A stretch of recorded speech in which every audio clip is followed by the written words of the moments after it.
அப்படிப்பட்ட ஆண்டவரை தவிர யாரையும் என்ன பண்ண மாட்டேன், நமஸ்கரிக்க மாட்டேன், ஹல்லேலூயா, வணங்க மாட்டேன். ஏனென்றால் கர்த்தரே என் ஜீவன், நான் மரிப்பது ஆதாயம். ஹல்லேலூயா, ஹல்லேலூயா.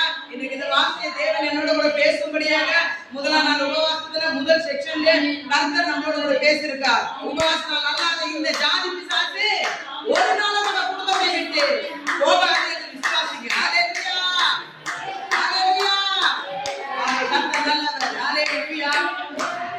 இயேசு போதுமே, போதுமே, போதுமே, இயேசு போதுமே, போதுமே, போதுமே, எந்த நாளிலுமே, எந்த வேளையிலும், எந்த வாழ்விலே இயேசு போதுமே.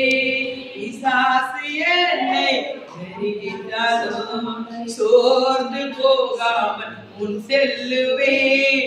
பிசாசு என்னை நெருங்கிட்டாலும் சோர்ந்து போகாமல் முன் செல்லுவேன். உலகமும் மாமிசமும் அழிந்திட்டாலும் அழிந்திடாமல் முன்னேறவே. உலகமும் மாமிசமும் மயங்கிட்டாலும் மயங்கிடாமல் முன்னேறவே.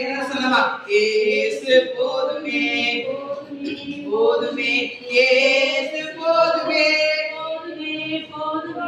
எந்த நாளிலுமே, எந்த வேளையிலும், எந்த வாழ்வினிலே இயேசு போதுமே. கர்த்தரை போய் ஜெபிப்போமா.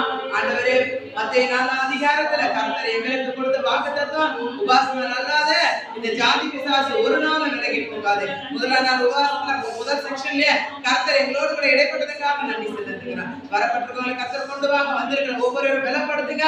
எங்களோடு இணைந்து ஜெபிக்கிறவங்க யூடியூப்ல பார்த்து எங்களோட ஜெபிக்கிற அனைவரையும் கர்த்தர் தாமே ஆசீர்வதிப்பாராக. God bless you. கர்த்தர் உங்களுக்கு பெரிய ஆசீர்வாதத்தை கொண்டு வருவார். ஆமென். முதலாம் நாள் உபவாசத்துல ஆண்டவர் உங்களுக்கு பெரிய எழுப்புதலை கொண்டு வருவார். ஆமென்.